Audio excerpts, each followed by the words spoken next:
Boa tarde a todas e todos. Vamos dar continuidade ao nosso segundo módulo da segunda capacitação em assistência estudantil, formação inicial. Espero que tenham tido um bom almoço. Quem não esteve pela manhã, seja muito bem-vindo. Lembro que tanto a gravação do evento de hoje pela manhã, quanto do primeiro evento realizado no dia 21 de setembro, estão disponíveis no canal do IFSU no YouTube. Para aqueles que tiverem interesse em assistir, é só buscar lá. Então, para quem não estava presente, mais uma vez eu me apresento, eu sou a Roberta Crizel, pedagoga, orientadora educacional, e estou atualmente coordenadora da Coordenadoria de Apoio ao Estudante do IFSU. Para falar sobre a temática Marco Legal e Regulatório da Assistência Estudantil, teremos uma roda de conversa com a Liliane Ores, pós-doutora, doutora e mestra em Saúde e Comportamento pela Universidade Católica de Pelotas, especialista em saúde da família pela Universidade Federal do Rio Grande, psicóloga pela UCPEL, atuou como professora substituta na FURG em 2009, psicóloga do Instituto Federal Sul-Rio-Grandense desde 2010, foi coordenadora da Coordenadoria de Apoio ao Estudante e hoje chefia o Departamento de Gestão da Assistência Estudantil desde 2017. Liliane? Boa tarde a todos, sejam bem-vindos. Também conosco, Ramon Correia, graduado em Serviço Social pela Fundação Educacional Machado de Assis, mestre em Sociologia pela Universidade Federal de Pelotas, doutor em Políticas Públicas pela Universidade Federal do Rio Grande do Sul, atua como assistente social no Instituto Federal Sul-Rio-Grandense, Ciência e Tecnologia, onde foi coordenador de assistência estudantil do Campus Bagé entre 2012 e 2013 e chefe do Departamento de Assistência Estudantil entre 2013 e 2017. Ramon, por favor. Boa tarde para todo mundo. Que tenhamos uma ótima tarde de trabalho. E também, para completar esse time maravilhoso, Josiela Cavalheiro, é doutora em Política Social e Direitos Humanos pela Universidade Católica de Pelotas, mestre em Política Social pela mesma universidade, especialista em Sociedade, Política e Desenvolvimento Regional pelo Instituto de Sociologia e Política da Universidade Federal de Pelotas, graduada em Serviço Social pela UCPEL, egressa no Grupo de Pesquisa e Extensão sobre Políticas Sociais, Cidadania e Serviço Social, atualmente assistente social na reitoria do Instituto Federal de Educação, Ciência e Tecnologia Sul-Rio-Grandense, trabalhando com a gestão do Programa de Assistência Estudantil, PNAES, já foi coordenadora da Coordenadoria de Apoio ao Estudante, já foi conselheira do Conselho Municipal de Assistência Social e Direito da Criança e do Adolescente em Canguçu. Sua área de estudo e temas de interesse são política social, direitos humanos, assistência estudantil, serviço social e feminismo. Então, feitas as devidas apresentações, eu chamo a Josiela, que vai explicar a dinâmica dessa tarde, dar continuidade ao evento e continuo aqui com vocês nos bastidores. Bom evento para todos nós. Obrigada, Roberta. Boa tarde às pessoas que estão com a gente nesse momento. Eu vou só mostrar para vocês rapidinho como é que vai ser a dinâmica do nosso evento. Vou compartilhar a tela aqui com vocês, porque hoje nós vamos trabalhar sobre os nossos regulamentos, as nossas normativas da assistência estudantil no IFSU. Então, a gente gostaria depois de convidar vocês, de deixar avisado, já que a gente vai ter uma sala de bate-papo no Meet, né? Dizer que a nossa colega Denise estaria aqui hoje com a gente, mas por motivos de força maior não vai poder estar, não é? E dizer que hoje a gente vai trabalhar principalmente esses 3 documentos aqui, que além do PNAES, são os documentos que normatizam o nosso trabalho no IFSU. Por isso a importância de conhecer essas normativas, que é o Regulamento da Política de Assistência Estudantil, que ele é mais abrangente, ele dá as linhas gerais da política de assistência, a normatização dos benefícios de assistência estudantil, que traz mais detalhado alguns aspectos que são previstos no regulamento, e o regimento da Câmara de Assistência Estudantil. Então, eu passo a palavra para o meu colega Ramon, lembrando vocês que depois desse momento a gente vai abrir uma sala de bate-papo no Meet que a gente vai deixar mais próximo do horário, que a gente vai encerrando. A gente vai deixar ali no bate-papo para vocês acessarem, copiarem, para a gente poder conversar e trocar experiência e conversar sobre essas normativas e esclarecer dúvidas. Obrigado, Josi. Só vou esperar aqui compartilhar a minha tela.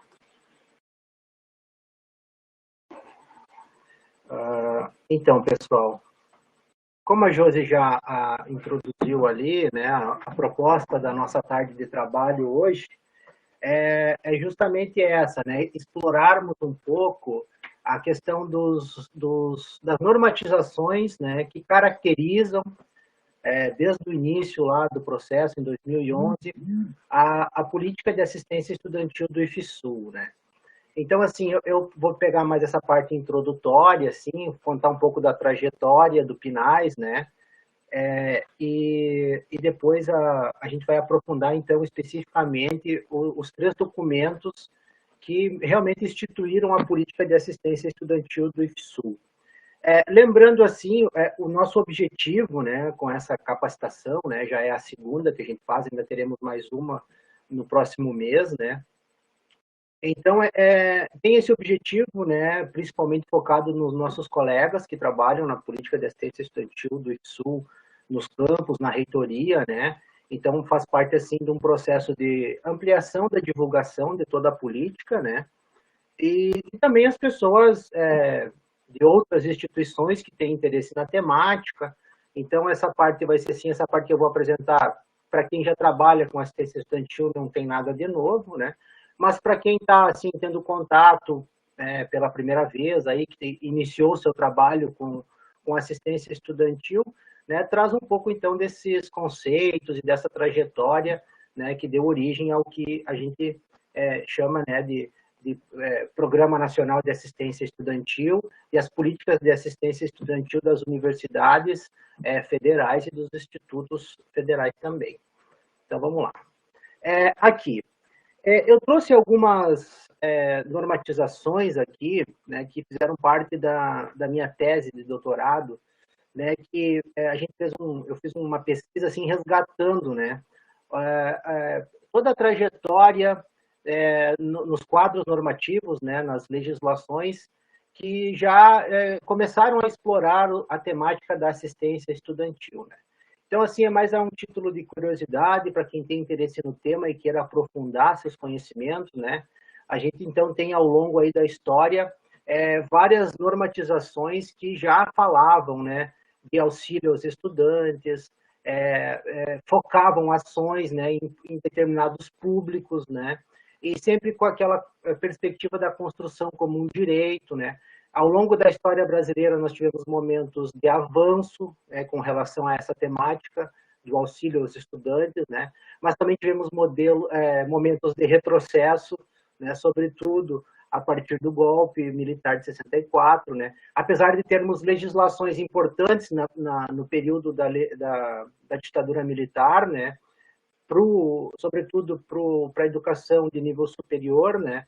Mas também vivenciamos todo aquele momento de retrocesso, de fechamento da União Nacional dos Estudantes, né, da criminalização de professores, né, aquela ideia, né, que figura no imaginário, né, da universidade inimiga, da universidade comunista, né, que, de certa forma, se retornam agora, né, nesse período que a gente vem experimentando, né, na atual conjuntura brasileira.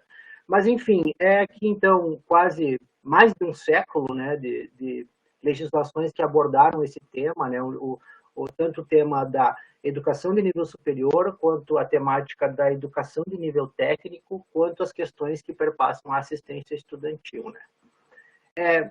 Então, aqui, eu trouxe um quadro, na verdade são 2 quadros, esse e o próximo slide, que a literatura sobre o tema da assistência estudantil já vem meio que já sedimentou esse conhecimento, né? Isso aqui já está assim como algo meio que consolidado. Claro que sempre pode se evoluir, né, nas pesquisas e tudo mais, mas já é algo assim que já é recorrente no arcabouço teórico sobre o tema da assistência estudantil, né? Que a assistência estudantil pode ser demarcada em dois momentos, né? O primeiro momento, então, com aquela ação que já é amplamente conhecido, né? Tida como a pedra fundamental ou a primeira ação de assistência estudantil de um governo brasileiro, né? Que foi em 1928, a inauguração da Casa do Estudante Brasileiro em Paris, né? E vai até 1976, que é o primeiro encontro de casas de estudantes, né? E aqui no meio, então, tivemos algumas legislações que trabalharam essa temática. O que fica caracterizado nesse primeiro período da assistência estudantil no Brasil? Algumas características como a descontinuidade, né? A improvisação, não tinha nada assim contínuo. Então, esse primeiro período da assistência estudantil é caracterizado dessa forma, pela descontinuidade, né? E por ações pontuais, né? Um ator relevante aqui nesse período é a União Nacional dos Estudantes, né? Também a criação da divisão de assistência estudantil no Ministério da Educação e algumas outras legislações. Mais uma vez, a título assim de explorar. Quem tem algum interesse em aprofundar esse material, depois vai ficar disponível e tal, pode ler com mais calma. Mas a ideia central aqui é, então, dividir, né, esse período, essa gênese formativa da assistência estudantil em dois períodos. Esse que inicia em 28, né, que já dá um pouco da ideia, assim, né, da concepção por trás da assistência estudantil, né, das ações voltadas para os estudantes em situação de vulnerabilidade, como a gente conhece hoje, né, que é também um pouco da gênese da universidade brasileira, né, a criação de uma casa de estudante em Paris, né, na França, num outro país. Então, assim, quem tinha condições de ir até lá, né, então já demonstra essas características, né, que não foi uma ação pensada realmente para uma população numa situação assim que não acessa a universidade, como as preocupações que nós temos hoje, né, com assistência estudantil, né, de garantir direitos para quem não teria o direito, né, vamos dizer assim. Então, essa primeira ação meio que dá uma ideia central e geral de como a assistência estudantil foi formada na sua gênese, né. E um segundo momento, então, que da assistência estudantil tem início em 87, né, com a criação do FONAPRACE, que é um órgão aí de assessoramento, né, dos reitores das universidades públicas federais, né, um órgão extremamente relevante, né, porque ao longo da história até hoje, né, é ele que veio pautando diferentes governos com a temática da assistência estudantil, o direito do estudante a acessar e permanecer na universidade, né. Então, essa década de 80 aí, ela é muito importante, porque também na sequência nós vamos ter a Constituição, né, Federal de 88, né, Constituição Cidadã, né, e traz toda essa concepção de direitos sociais, né, da educação como um direito fundamental. Então, a década de 80 é muito relevante, né, para essa nova gênese que caracteriza a assistência estudantil. E aí, ao longo desse tempo, né, a gente sabe aí que a década de 90 foi caracterizada por a precarização do Estado, né, e pela consolidação das ideias neoliberais, né, sobretudo com o desmonte do Estado, com essa ideia de empresarial adentrando a administração pública, né, que passa a ser conduzida por resultado, né, por todo aquele vocabulário comum à empresa, né, então começa a se estabelecer toda essa política de reforma, né, que a gente conhece as consequências disso, né, amplamente divulgado em várias pesquisas, mas mesmo assim a década de 90 é importante, ali a gente pode ver 96, né, a promulgação da LDB, que é uma legislação relevante e tudo mais, e também ao longo desse tempo, né, as pesquisas conduzidas pelo FONAPRACE foram muito relevantes, né, porque caracterizaram o campo da assistência estudantil, né, demonstraram o perfil do estudante que acessava a universidade. Então, o FONAPRACE, junto com a União Nacional dos Estudantes, assim, né, não tem como se falar de assistência estudantil, como falar de a trajetória da assistência estudantil no Brasil, sem citar esses dois atores coletivos muito relevantes, né? E então, em 2008, a gente tem a promulgação aí, em 2007, desculpa, a gente tem a promulgação da primeira versão do decreto, né, 7234, e em 2010, então, o decreto como nós conhecemos hoje, né, que é o decreto 7234, que institui o Programa Nacional de Assistência Estudantil. A principal diferença da primeira versão do decreto de 2007 para esse de 2010, né, que foi o quadro normativo orientador da implementação, tanto nas universidades públicas federais quanto nos institutos, é que na primeira versão os institutos não estavam incluídos, né, no Programa Nacional de Assistência Estudantil. Até porque em 2007 não existiam institutos federais, né? Os institutos só foram criados em 2008. Então, isso também caracteriza de forma importante o programa, né, o PNAES, que tem toda a sua trajetória histórica, né, de luta e tal, para garantia, né, de casas do estudante, de recursos para assistência estudantil, de recurso para esses estudantes numa situação de vulnerabilidade. Toda essa trajetória está muito vinculada às universidades públicas brasileiras, né? Às universidades públicas federais brasileiras. Então, os institutos federais, como foram criados depois, a partir de 2008, né, não tem toda essa trajetória. Então, se nas universidades nós já poderíamos observar, nesse período aí inicial, né, a trajetória da assistência estudantil, ações pontuais, também caracterizadas pela descontinuidade, por ações pontuais e tudo mais, nos institutos federais isso se acentua ainda mais, né? Fica ainda mais caracterizado por essas questões de ações pontuais e tudo mais. Então, o decreto, a partir de 2010, ele veio para dar essa ideia realmente de uma ação, né, que poderia ser implementada em todas essas instituições de ensino.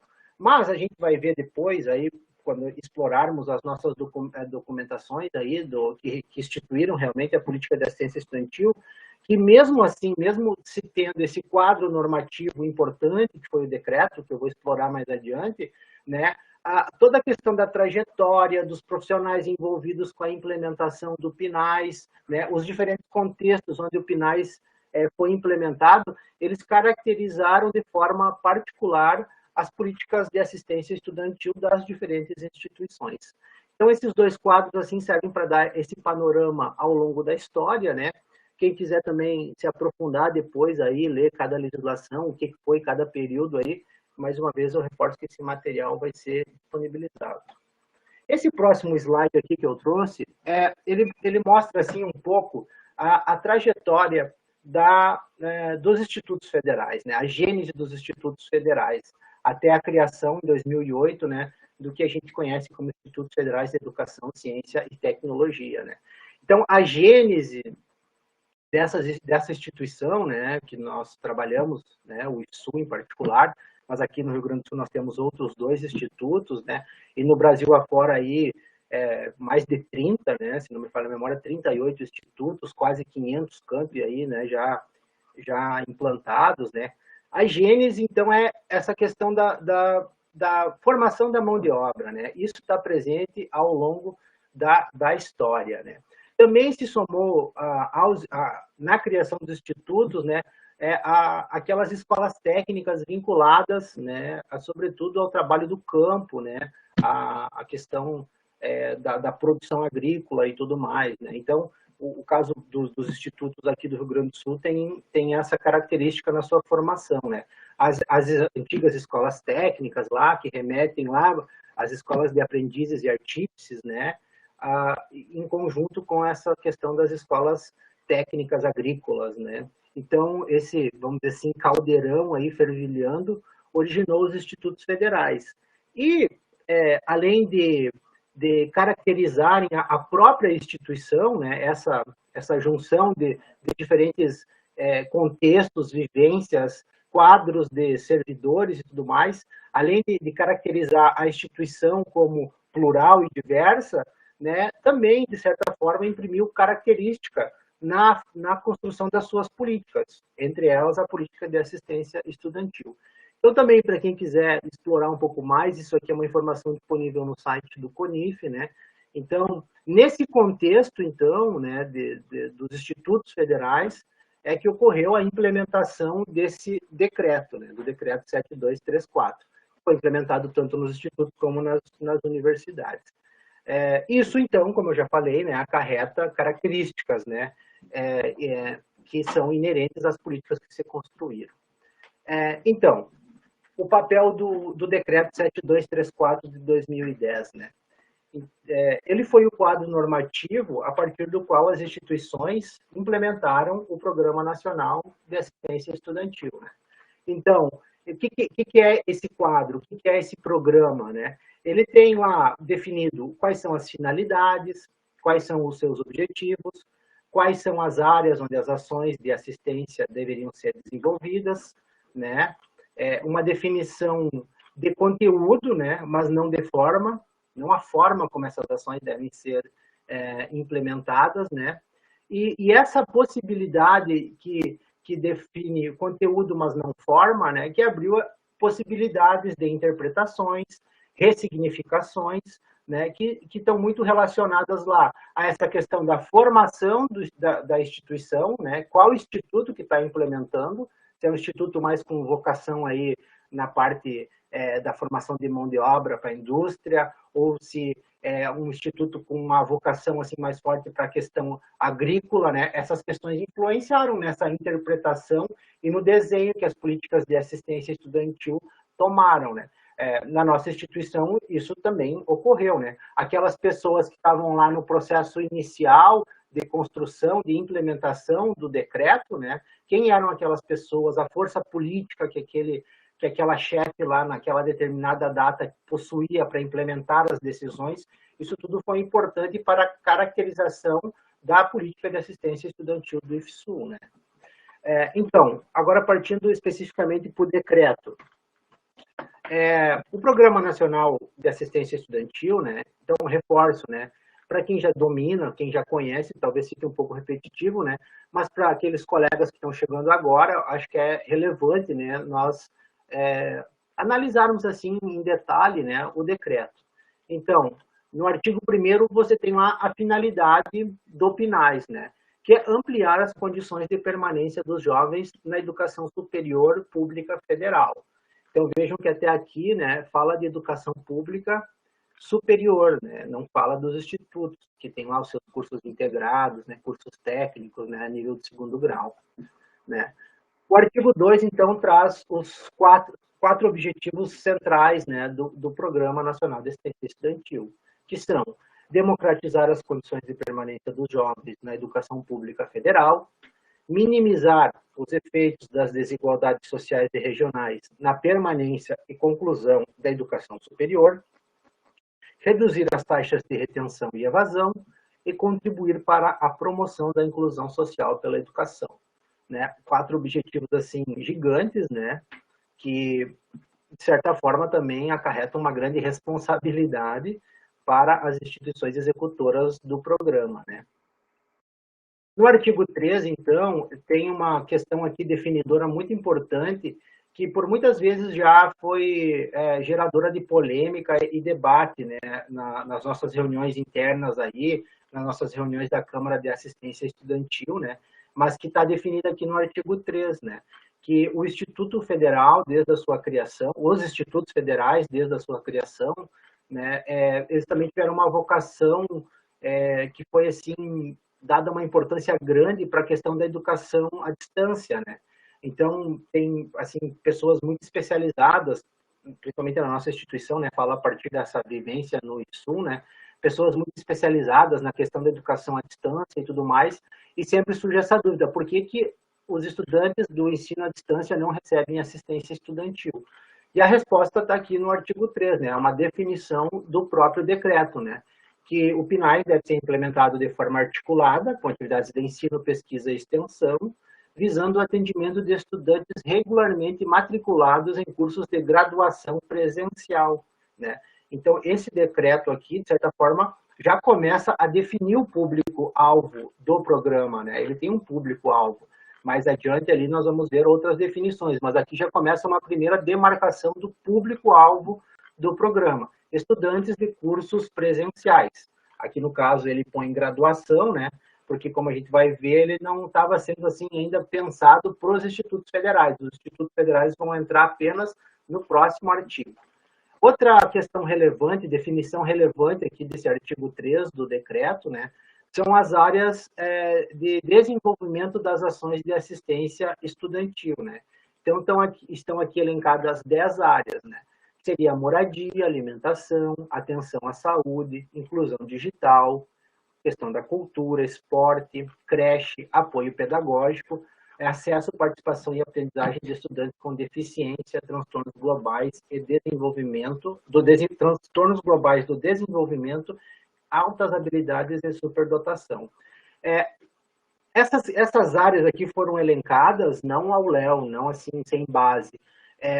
Foi importante aqui, para definições dessas áreas aqui, as pesquisas conduzidas pelo FONAPRACE, né? Então, aquelas pesquisas sobre que identificaram demandas e o perfil dos estudantes das instituições federais de ensino superior foram relevantes para definir essas áreas de atuação aqui que o decreto traz, né? Outra questão importante, definição importante aqui do artigo 3, está ali estabelecida no parágrafo 2, né? Que as instituições de ensino, né, que executam o programa, elas podem definir os critérios e as metodologias de seleção dos estudantes a serem beneficiados, né? Então, é uma autonomia que as instituições têm, né, prevista no decreto, e cada uma meio que implementou de acordo com o seu entendimento. E aí a gente pode observar, daqui a pouco, diferenças, como a gente sabe que existem, né? Cada instituição criou, então, esses critérios e essas metodologias de acordo com o seu entendimento.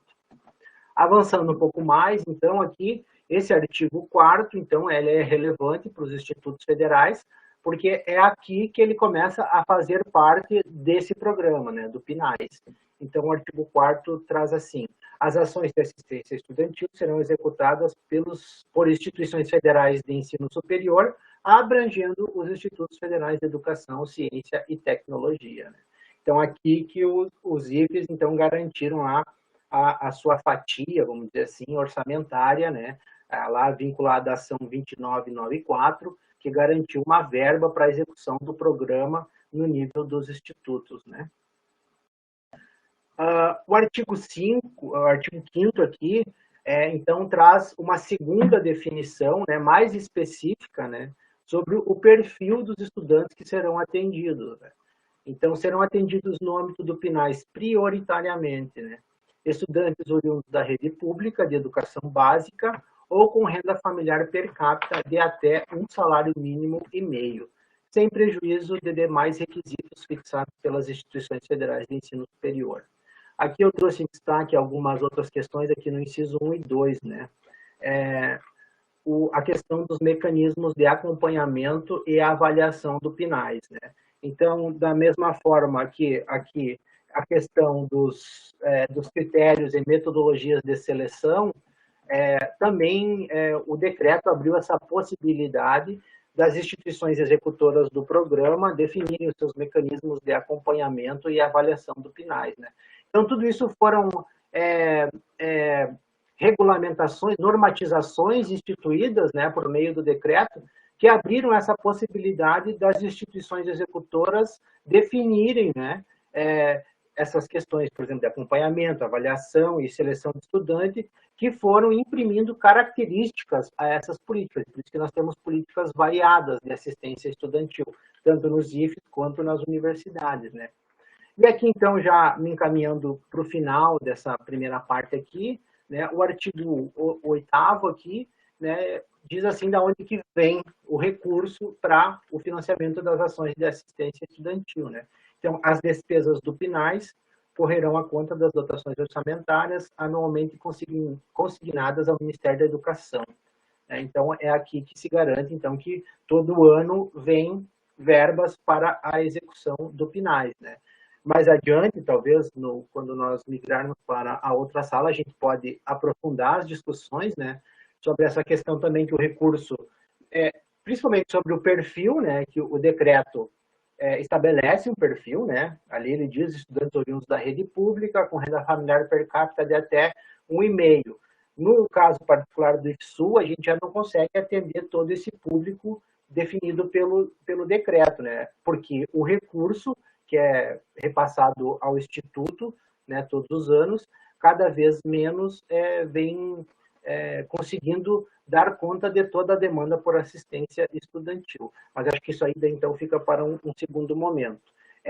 Essa primeira parte, então, era uma parte assim, mais introdutória, né, de apresentar o decreto e deixar assim registrado que, então, a partir dessas informações aqui, né, a partir dessa regulamentação apresentada no decreto, é que a equipe as equipes de assistência estudantil do IFSU, né, capitaneada pelo departamento, pelo DEGAI, receberam essas informações aqui, leram essas informações e, em conjunto, né, fizeram outras definições, que é o que nós vamos estudar agora, né? A questão das 3 documentações centrais que realmente instituíram a política de assistência estudantil do IFSU. Isso aqui é o programa, né? O Programa Nacional de Assistência Estudantil. Então, a partir dele, né, influenciado pelas vivências, influenciado pelo histórico institucional, influenciado pelo momento político, né? Um grupo de pessoas se reuniu e construiu, então, essas outras normatizações, que agora a Lili vai apresentar depois a Josi, e a gente vai conversando sobre ela, tá bem? É uma fala introdutória, assim, só para, antes de finalizar, é importante registrar também que esse processo de ressignificação foi muito importante, né?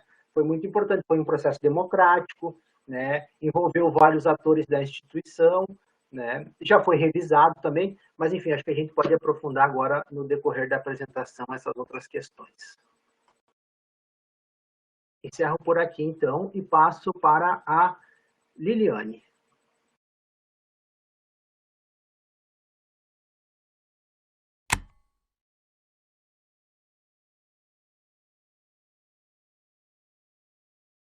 Vou compartilhar, então, aqui com vocês.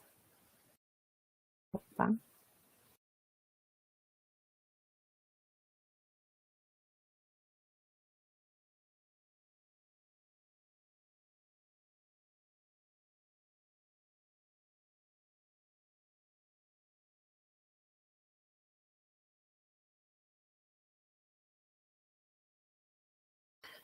Vou iniciar, então, pelo regulamento.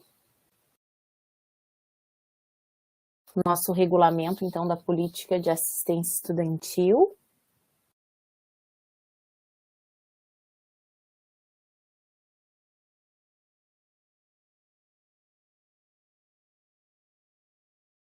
A gente optou por apresentar nos documentos diretamente para vocês e ressaltar alguns artigos.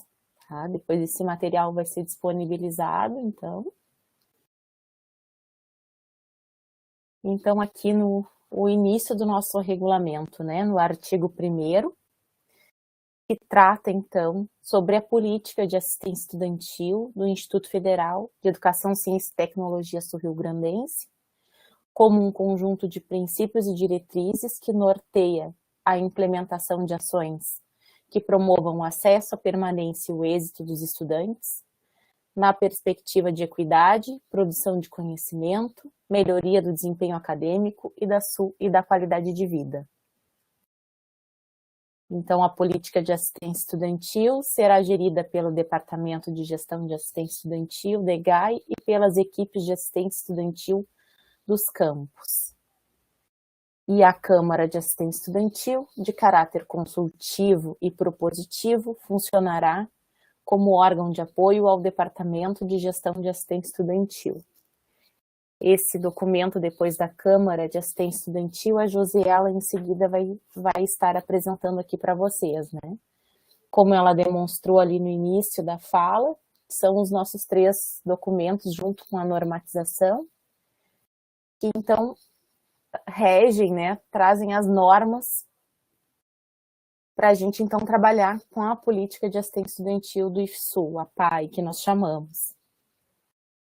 E uma das questões, né, que é importante trazer para vocês, que nós discutimos enquanto preparávamos a capacitação, né, é que lá no início, lá em 2010, quando eu e a Josiela chegamos para trabalhar, então, no IFSU, né, e conhecemos o setor de assistência, o sistêmico, né, que seria o sistêmico de assistência estudantil, foi muito importante, né, na forma como essa política se organizou, as pessoas que compunham o departamento, que era uma diretoria, no caso, naquela época, né, o fato da Marta, que era a nossa diretora, né, ser assistente social, ter toda uma formação e experiência na área, né, trabalhando como assistente social do Campus Pelotas por muitos anos. Né, a Denise, que não pôde estar hoje à tarde aqui conosco, né, nutricionista também do Campus Pelotas por muitos anos, né, com uma experiência, uma larga experiência também no sindicato. Então, uma pessoa muito politizada, experiente, né? Tínhamos também, na época, o Leonel, que era professor das universidades e também chegou a ser presidente do Fonaprace, então tinha muita experiência. Essas questões, elas foram ajudando, assim, a essa constituição, né? De hoje, o nosso DEGAI, e todos os documentos também normativos que nós temos. Então, aqui esses primeiros artigos sobre objetivos específicos, princípios, objetivos gerais, depois vocês podem acompanhar pelo documento. Nós fizemos uma seleção, né, de alguns artigos para poder apresentar para vocês. Então, aqui no nosso artigo 8º, que também destacamos, né, o Departamento de Gestão de Assistência Estudantil é composto pelas seguintes coordenadorias: Coordenadoria de Apoio ao Estudante e Coordenadoria de Acompanhamento da Política de Assistência Estudantil. Uma das coordenadorias, então, muito voltada para o suporte técnico das equipes, né, monitoramento da política de assistência estudantil, a outra coordenadoria bem voltada para a parte financeira e de dados, né, do departamento. No nosso artigo 9º, então, ao Departamento de Gestão de Assistência Estudantil, considerando as especificidades de cada campus, compete propor as políticas relativas à assistência estudantil da instituição, orientar, assessorar e acompanhar o programa e os projetos de assistência estudantil, estimular a participação da comunidade discente nas questões de assistência estudantil. Então, essas questões, né, do programa, dos projetos, agora na pandemia, nós não fizemos, né, nós estamos com os projetos em stand-by, mas geralmente nós trabalhamos, então, norteados pelo projeto de assistência estudantil para cada exercício, né? Embora a gente tenha já essas normas gerais. No artigo 10º, então, seriam as relativas competências da CAI. Implementar, em conjunto com os campos, as ações da política de assistência estudantil do IFSU, propor normas e critérios para as ações do programa de assistência estudantil, propor metodologias de avaliação das ações e dos projetos de assistência estudantil e dialogar com a comunidade discente sobre as questões relacionadas aos projetos e às ações de assistência estudantil. O artigo 11º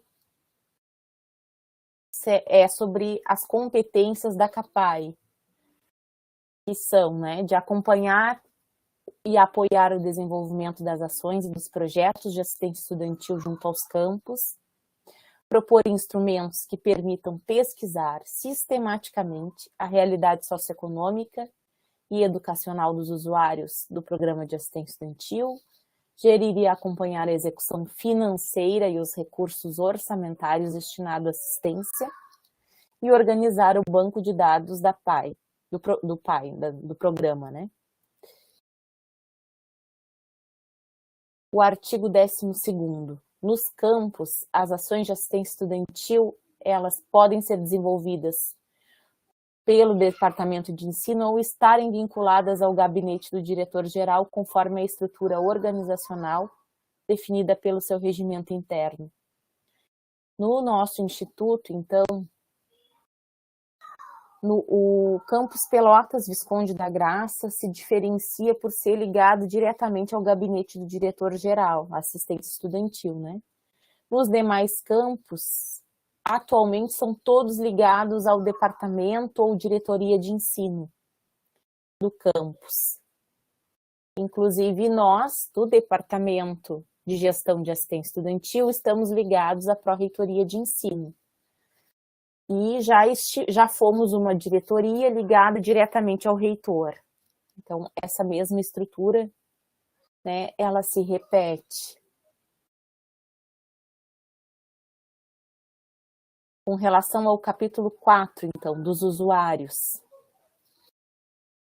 O Ramon já trouxe a questão, né, do público-alvo, então, dos usuários dentro do decreto, né? Eu só vou ressaltar aqui que os estudantes com perfil socioeconômico que se inscreverem para acessar os benefícios da PAI, que já possuam um curso técnico e ou uma graduação, não farão jus aos auxílios quando matriculados no mesmo nível de ensino.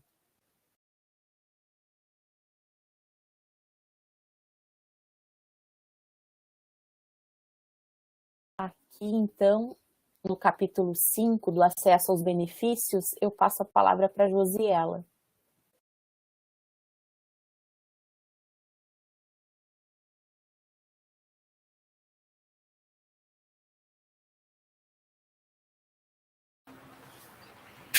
Então, o acesso aos benefícios, né? Nós temos ali que os benefícios serão disponibilizados semestralmente, mediante publicação de edital pelos campos. É o campus que fixa os prazos, os critérios e as condições para o estudante. Isso tudo eles preveem no projeto de assistência também, já vão se organizando antes, né? E o artigo 17, que é sobre os indicadores que os assistentes sociais usam para realizar o estudo socioeconômico. Porque o artigo 17 consta que o acesso aos benefícios será efetuado mediante estudo socioeconômico realizado por profissionais do serviço social, observados os indicadores. Então, aqui é importante porque garante, né, que os profissionais têm essa autonomia na concessão dos auxílios para os estudantes, têm autonomia na emissão de um parecer, na emissão de uma lista de estudantes, porque em alguns lugares, outro dia conversando com outros colegas de outras instituições, às vezes o assistente social faz o estudo e não sabe nem quem vai entrar, né, os benefícios. Então, isso que o nosso instituto fez, a gente conseguir garantir em regulamento essa autonomia, essa prerrogativa, isso viabiliza os direitos para os alunos, né? Não deixa que o estudante fique à mercê. Então, nós utilizamos o domicílio, são indicadores baseados principalmente nos textos da Mioto, que chama Estudos Socioeconômicos, e no texto do DIEESE, que são Vulnerabilidade no Mundo do Trabalho, né?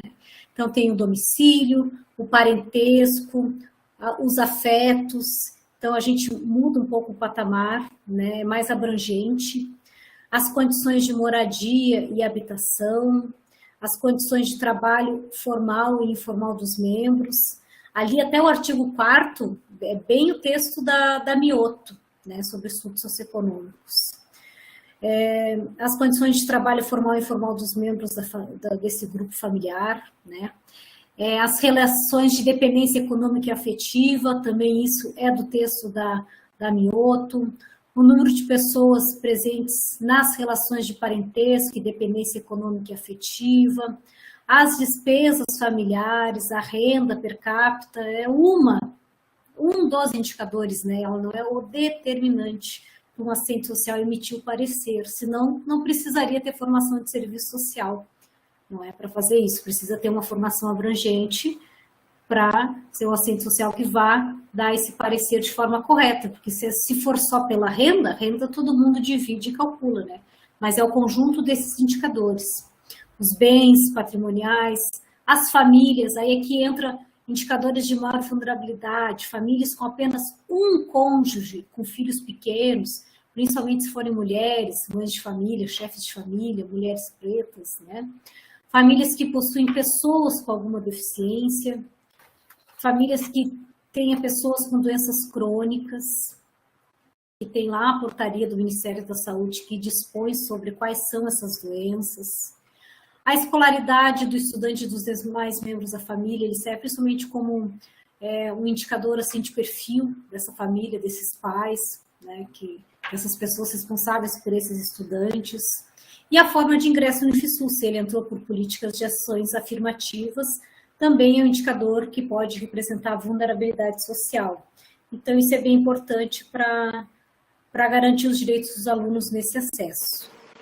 Josi, tu me permite? Só sobre essa questão ainda de os indicadores estarem descritos, explícitos, né, na política, também é uma questão assim, relevante para a questão da transparência, né, e da publicidade. Assim. Então, quando se avalia uma implementação ou uma política pública, né, a questão da seleção do público-alvo e da transparência desse processo de seleção é um dos indicadores, né, da qualidade, enfim, daquela política, né. Então, é uma questão relevante e uma questão importante, né, esses indicadores estarem explícitos ali, estarem registrados, né, porque esse documento é de acesso dos estudantes, é de acesso aos seus familiares, então ali está explícito, né, como que, pelo menos em parte, o estudo será conduzido, o que vai ser analisado. Então, a população lá, né, tem acesso a isso e pode perceber ali o que imprime uma característica de transparência ao processo, que é muito relevante, né, dentro das políticas públicas. Né? Só essa parte que eu gostaria de fazer, Josi, obrigado.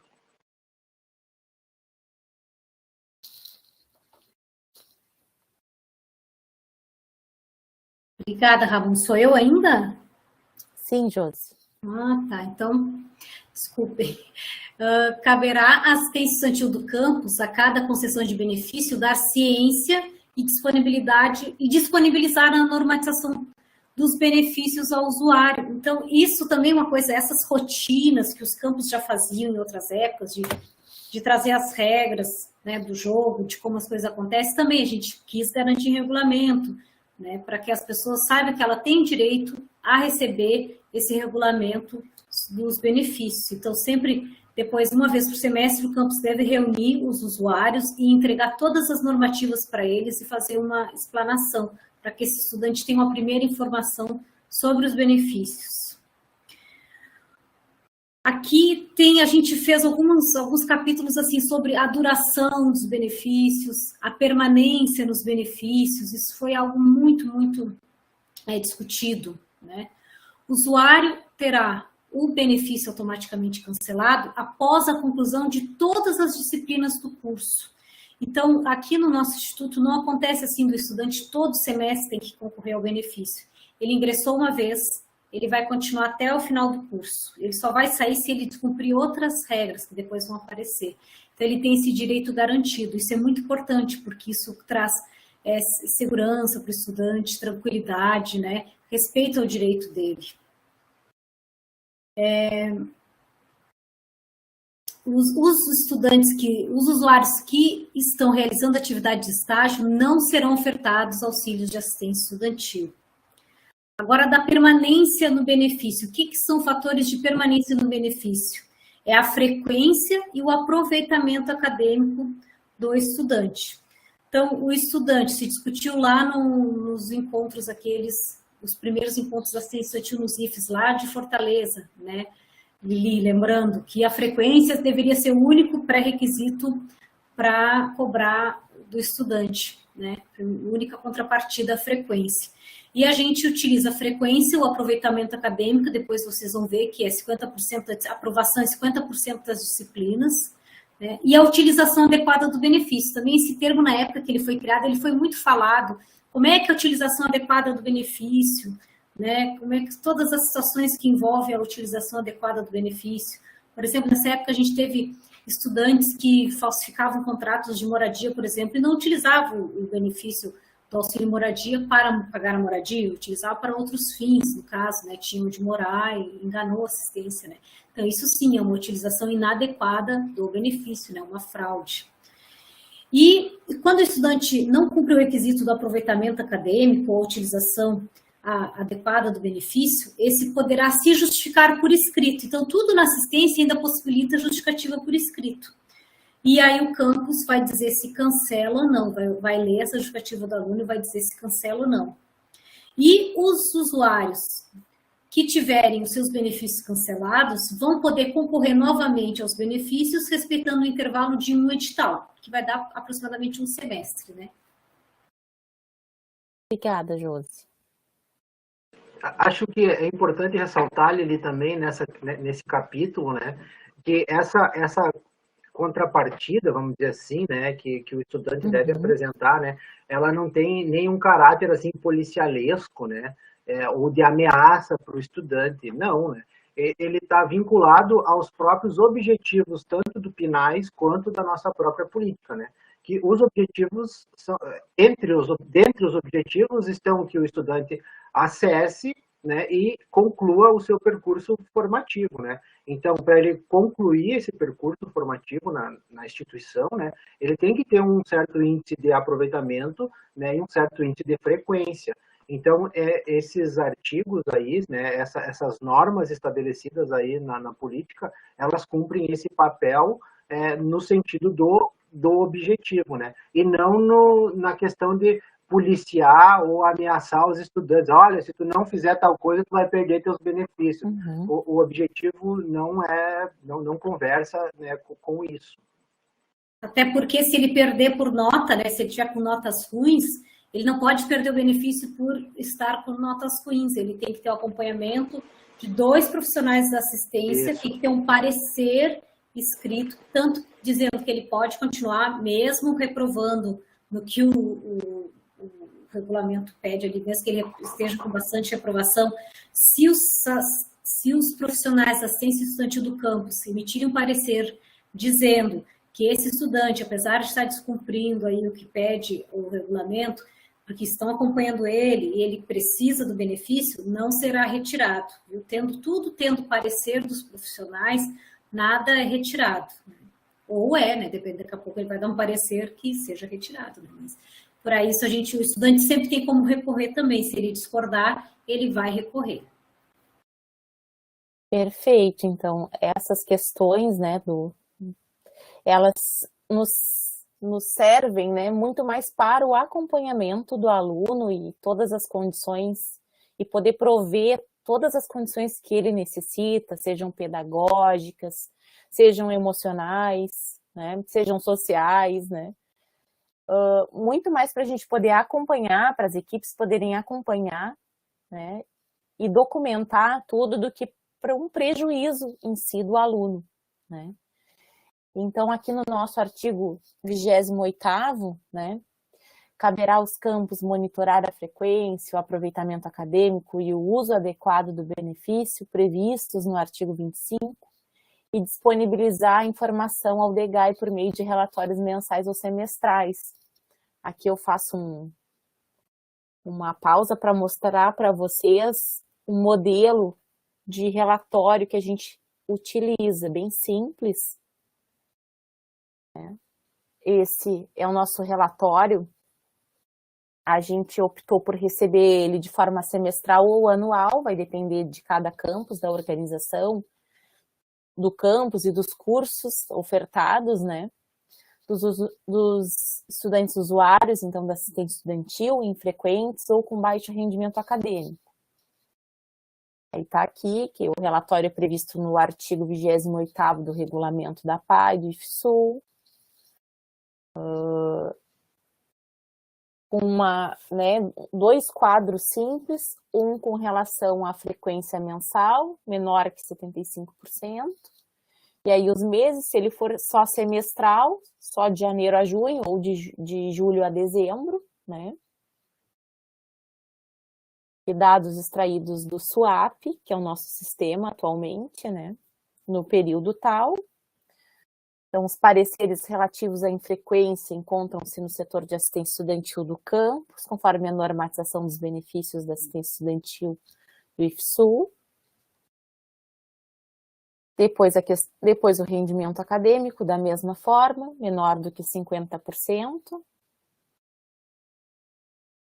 A mesma questão aqui dos dados extraídos do SUAP, os pareceres, né, com relação ao baixo rendimento se encontram no setor de assistência do campus, e a assinatura do responsável da assistência estudantil e da chefia, né, geralmente a chefia de ensino, a qual ele está ligado. Tá?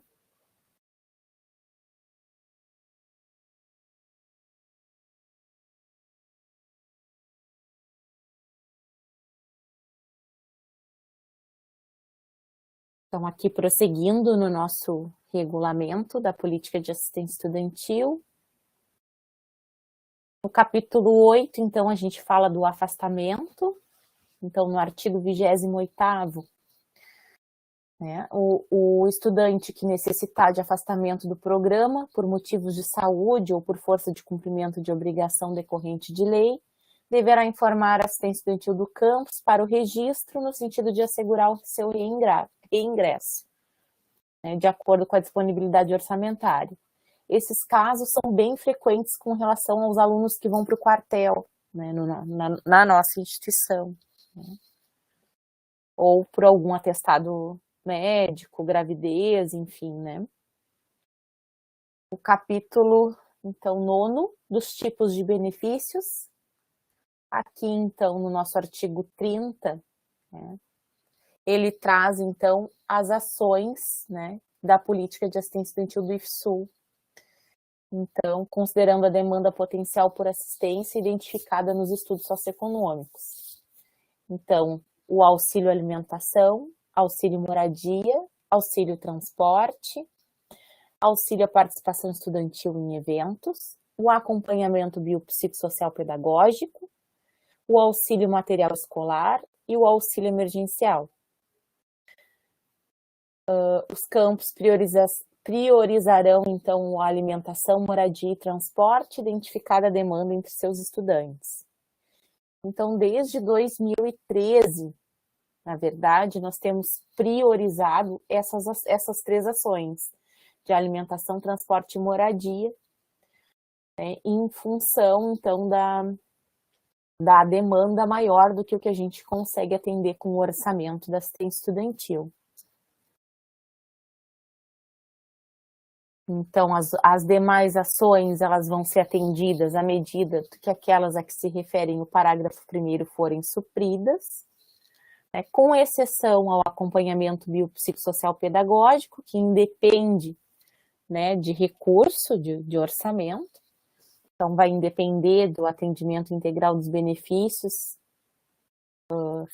né, de auxílio financeiro. Depois, parágrafo 4º, as ações que demandam recursos estarão condicionadas a estudo socioeconômico, realizado por assistente social e a disponibilidade orçamentária. Só para esclarecer, esses outros auxílios de material escolar, auxílio emergencial e auxílio à participação estudantil em eventos, a partir de 2013, nós começamos a ofertar eles no final do ano, ali novembro, dezembro, quando a gente já sabia que haveria algum tipo de sobra de orçamento, em função de formaturas, evasão, né? Situações desse tipo.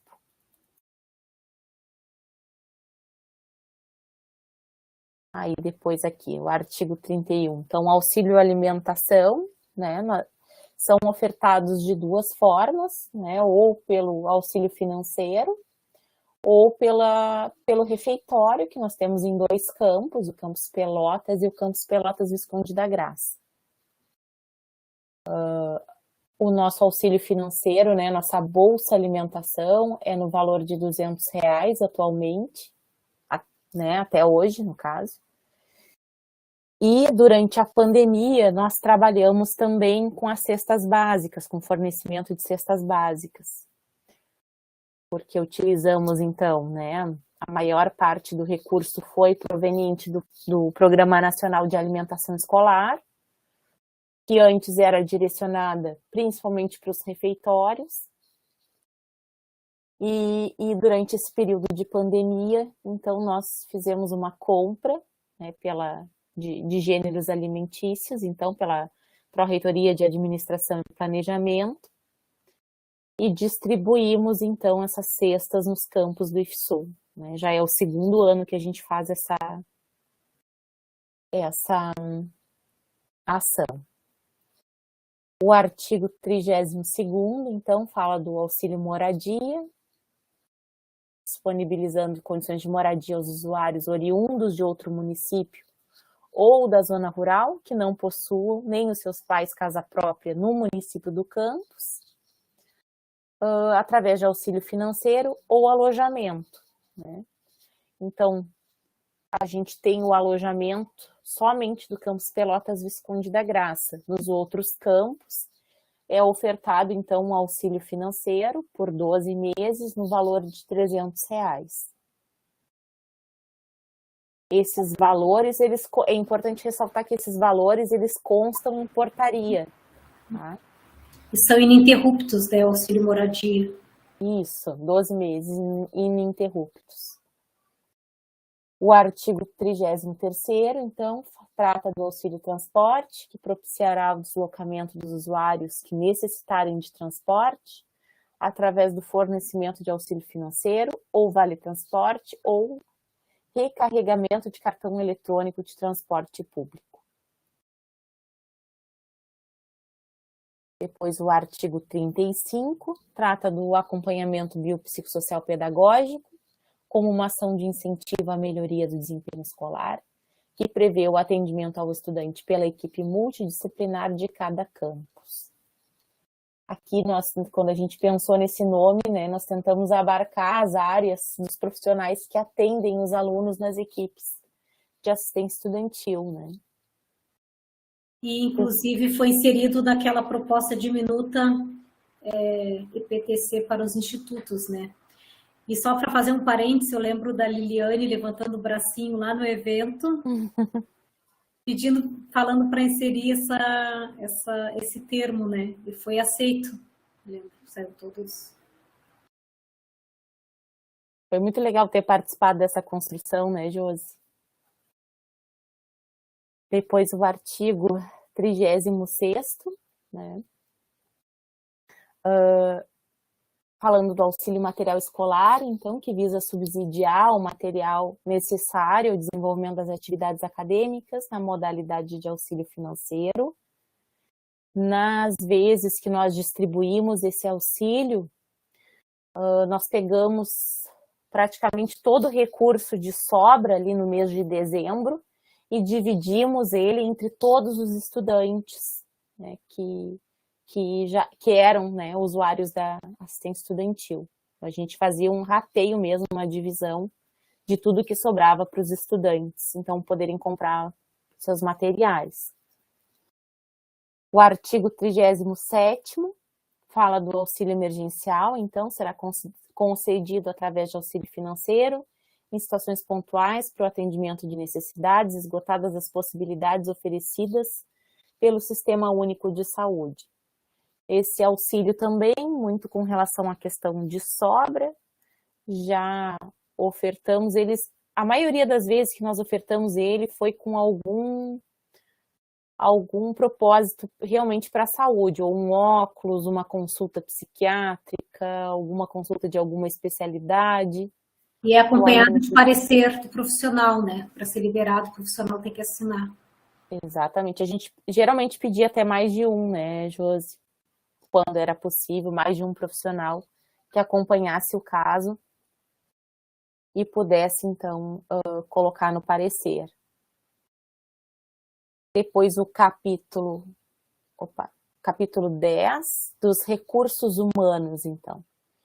Então, no artigo 38º, a gente fez questão, né, de de mencionar aqui a equipe interdisciplinar que poderia ter, né, em cada campus e na reitoria, né.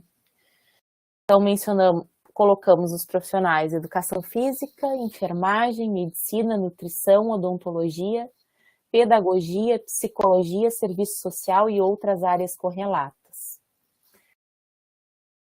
Em alguns campos a gente tem, né, a gente consegue contar com todos esses profissionais, né. Se eu não me engano, Campus Pelotas, Visconde da Graça, e acredito que Passo Fundo. Passo Fundo, pessoal tem todos esses profissionais, né.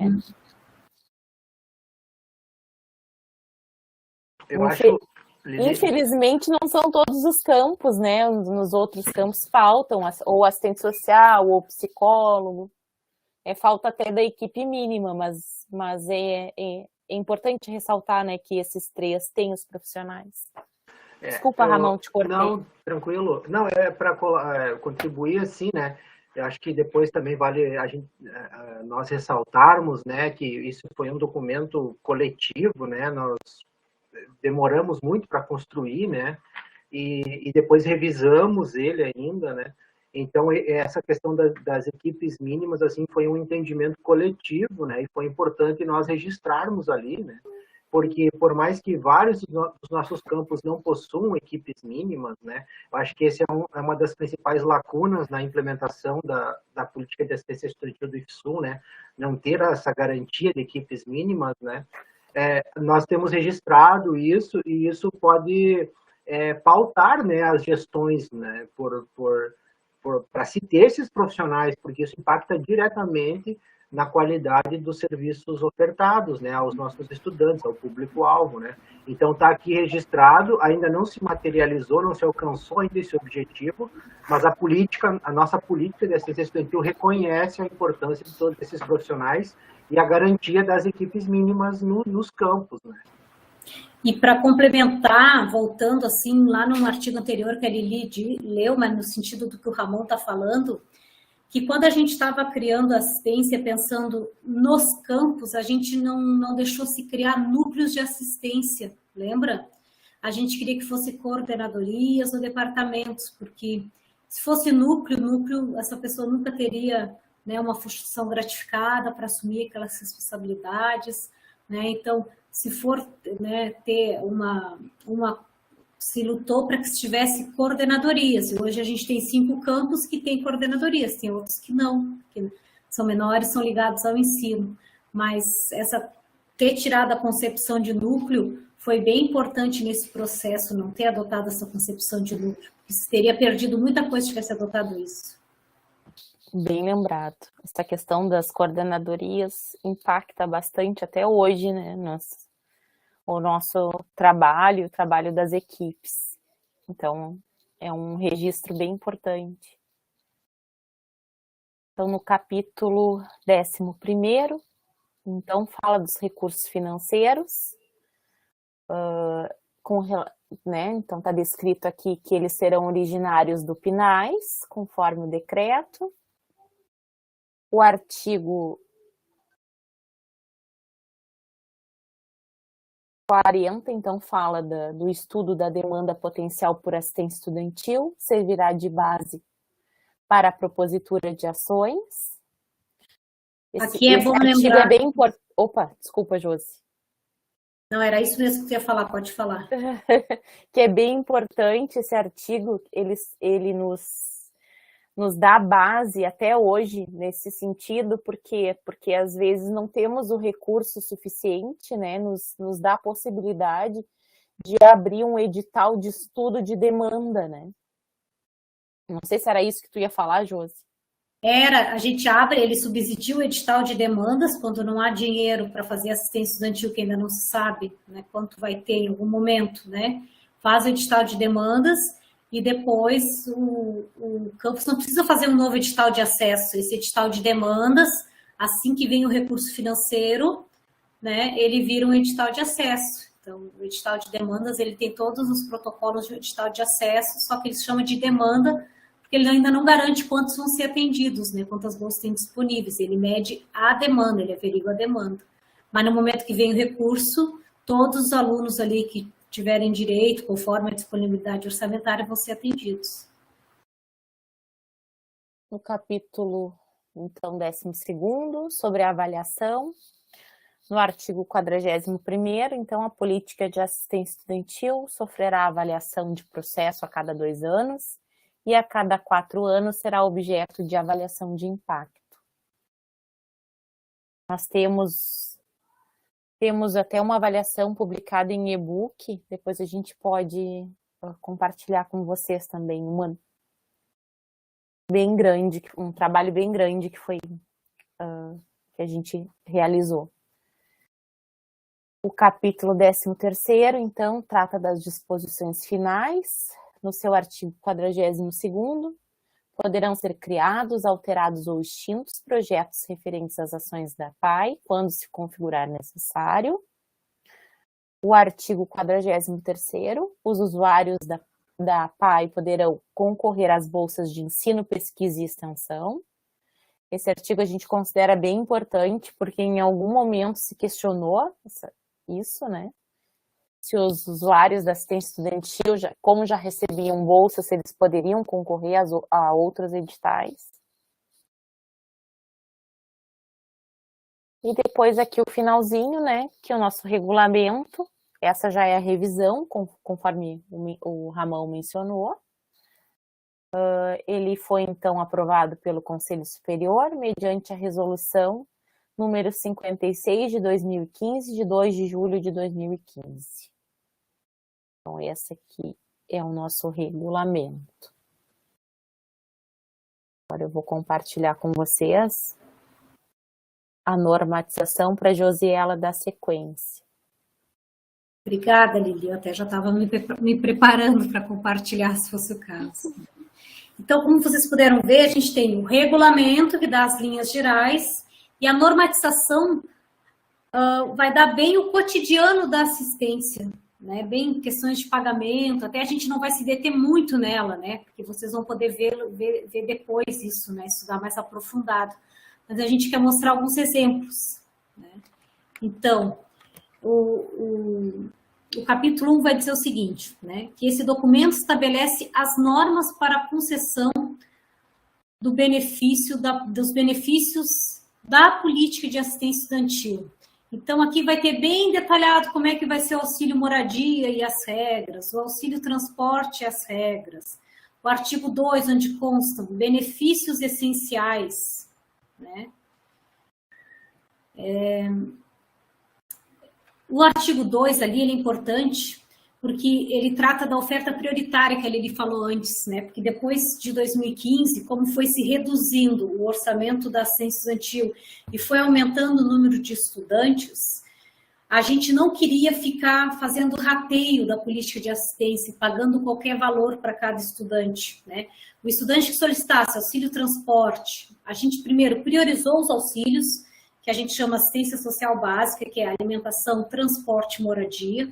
O estudante que pedisse 2 ou 3, 1, 2 ou 3 levaria, né, tendo perfil, e não faz assim, a gente tem tantos estudantes, tantos vão receber esse mês por rateio. Não é por rateio, porque ele visa a integralidade da oferta dos benefícios, tá? Por isso que se chama oferta prioritária e os benefícios essenciais. Então, a gente não faz rateio com dinheiro da assistência pelo número de estudantes nesse sentido. O estudante vai receber moradia, transporte e alimentação, se assim ele solicitar, tendo verba para isso, né? No artigo 3, sobre os estudantes que são beneficiados com bolsas de assistência estudantil, eles fazem jus ao recebimento a partir da data de publicação do resultado do estudo socioeconômico. Então, terminou o estudo socioeconômico, foi publicado o resultado, é aquela data que vai valer.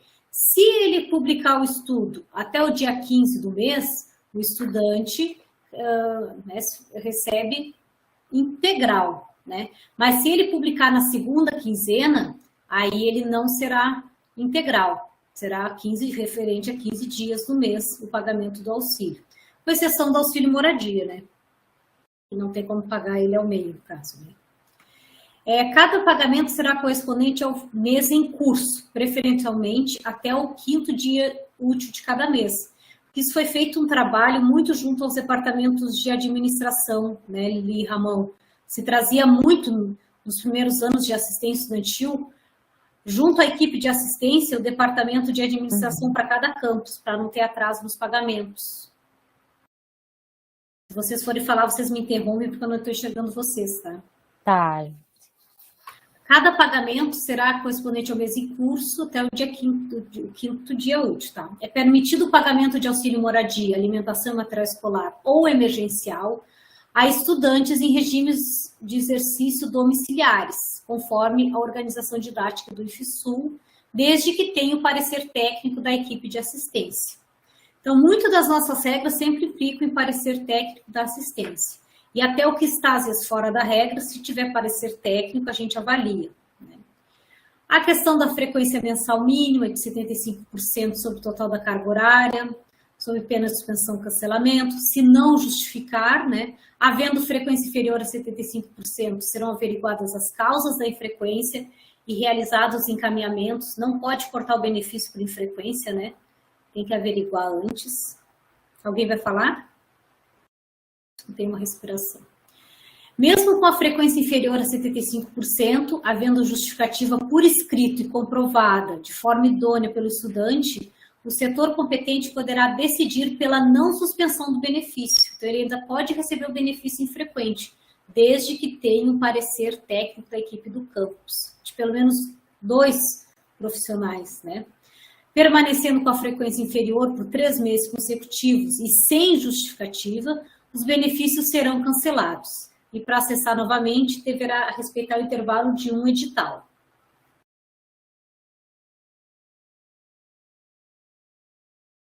O artigo 6º, sobre a aprovação de no mínimo 50% das disciplinas cursadas pelos estudantes. Isso é o que vai ser exigido, né? No caso de resultar em uma fração do cálculo dos 50% das disciplinas, a que se refere esse caput, redondar-se-á para o próximo número maior inteiro. Não será mantido o benefício ao estudante que for reprovado mais de uma vez na mesma disciplina ou período letivo, em qualquer curso, salvo se houver acompanhamento biopsicossocial pedagógico com parecer favorável à permanência no benefício. Então, sempre que a equipe estiver acompanhando o estudante, né, e tiver parecer justificativo, ele pode seguir sendo... a permanência dele tem os benefícios garantidos. No artigo 7º, que se refere aos benefícios em que houver necessidade de comprovação do recebimento, né, tais como auxílio transporte, principalmente o auxílio moradia, será responsabilidade do usuário comparecer ao setor competente no campus, no prazo determinado pelo campus, para assinar a declaração de recebimento e ou entrega de comprovantes. E no início as pessoas pediam até comprovante do auxílio transporte, a gente desistiu disso, porque gerava muito trabalho para o trabalhador do campus ficar conferindo auxílio transporte, pagando conforme o auxílio transporte daquela época, né? E a gente agora só exige do auxílio moradia, né? Não comparecendo, o usuário terá seu benefício suspenso no mês subsequente. Não comparecendo por 3 meses, o benefício será cancelado. E para acessar novamente, ele sempre tem que respeitar esse intervalo de um edital. Eu lembrei com essa tua fala, Josi, que antes era um portfólio cheio de notinhas do auxílio transporte, né? Sofria a pessoa do campus, lembra? Uhum. Calculando quanto ele tinha gastado naquele mês, quanto ia pagar para ele no próximo, isso não, né? Alguns campos eram bem rígidos, outros não. Então, a gente padronizou para que também nossas equipes do campus não tivessem uma disparidade de trabalho, né? A gente tenta padronizar tudo para garantir o direito do estudante e também para que os servidores trabalhem em consenso, assim, não prejudique também os servidores nesse sentido, né? Quando o auxílio for pago na modalidade bolsa indevidamente, o estudante vai devolver por meio de GRU. Se não ocorrer a devolução, os demais benefícios serão cancelados e o estudante poderá se inscrever em um novo processo de estudo socioeconômico após comprovar o pagamento.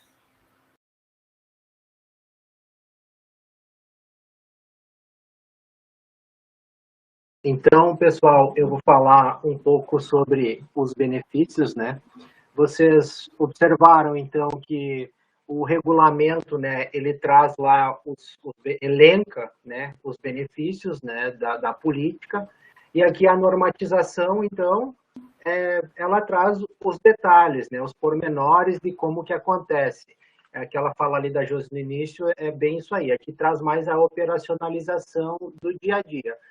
A gente pode refletir, né, sobre questões burocráticas, né, e tudo mais, mas assim, eu acho que tem que ter em mente que o IFSU nos últimos anos, né, ele executou em média 10 milhões de reais em assistência estudantil. E nesses 10 anos da política, nós sofremos, não sei se sofremos é a palavra, mas enfim, nós já fomos auditados 3 vezes já, 3 ou 4 vezes. E nunca teve um apontamento, né? Então, assim, existe essa questão também da necessidade da burocracia, né? Então, tem questões que têm que ser obedecidas porque tem a ver com recurso público, com dinheiro público, com a destinação correta do benefício, né? E a política, então, ela engloba também essa concepção de transparência e lisura do processo de execução financeira, né? Então, aqui a gente vai ver algumas questões sobre os benefícios prioritários, né? Que são a questão da alimentação, do transporte e da moradia. No processo de construção da política, por que se entendeu esses benefícios os prioritários? Pelo entendimento simples que o aluno tem que ter uma condição de comer, tem que estar alimentado na escola, tem que ter uma condição de se deslocar da sua residência até a instituição, e se o cara é de fora da instituição, tem que ter uma condição de moradia digna, né? Então, por mais assim que sejam valores que não foram atualizados ao longo do tempo, eles continuam sendo os mesmos valores desde a criação da política. Isso já é uma demanda que a gente vem observando e que precisa ser atualizada, né? Por isso que já foi repetido várias vezes aqui na nossa apresentação, o recurso não dá conta da demanda. Então, assim, nós não, já sempre surgem aquelas ideias assim, vamos pulverizar o recurso, né, diminuir o valor para atender mais a estudantes. Todos os trabalhadores em assistência do IFSU, né, que participam da Câmara, que a gente conversa, que eu tenho orgulho em ser colega, se manifestaram contra isso, porque a gente já vive, então, um processo de precarização da política, né, no momento que o recurso não dá conta da demanda, e ainda, no nosso entendimento, precarizaria muito mais, diminuir o que já se tem, né, tendo em vista que não é atualizado há 10 anos. Né? Então, o auxílio alimentação, em específico, ele pode ser ofertado de duas formas. Né? Na forma de refeitório, que no caso do IFSU, tem só 2 campos com refeitório, né, que são aí os nossos campos mais antigos, né, o campus Pelotas e o campus Pelotas Visconde da Graça. E nos demais campos, né, o Instituto hoje tem 14 campos, são ofertadas bolsas aos estudantes no valor de R$200.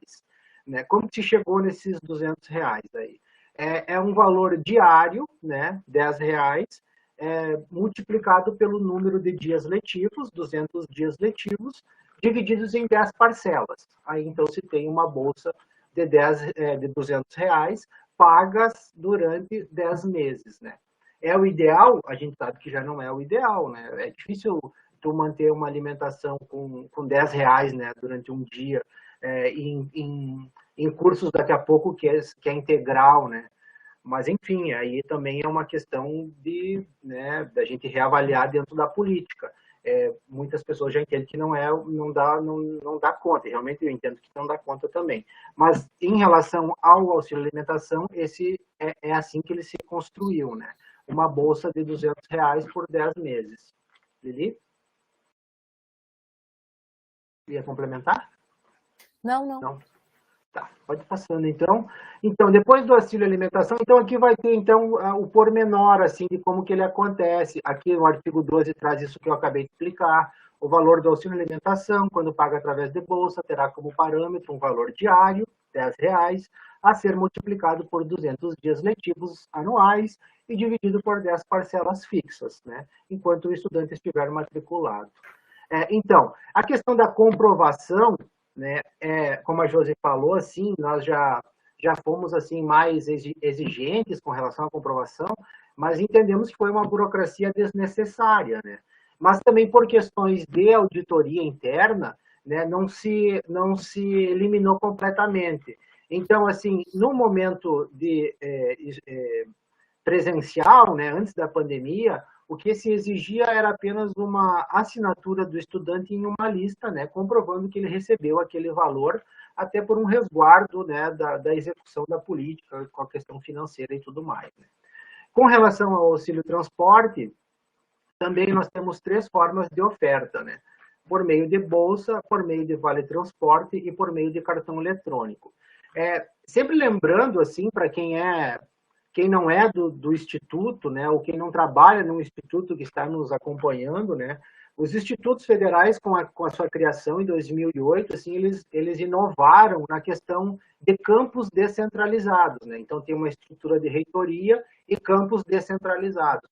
Isso é um desafio de gestão, porque essa experiência de educação não existiu no Brasil até a criação dos institutos federais. As universidades não se caracterizaram assim ao longo da história, né? Era sempre um campus gigante lá na cidade, ou no máximo 1 ou 2 campos em cidades vizinhas.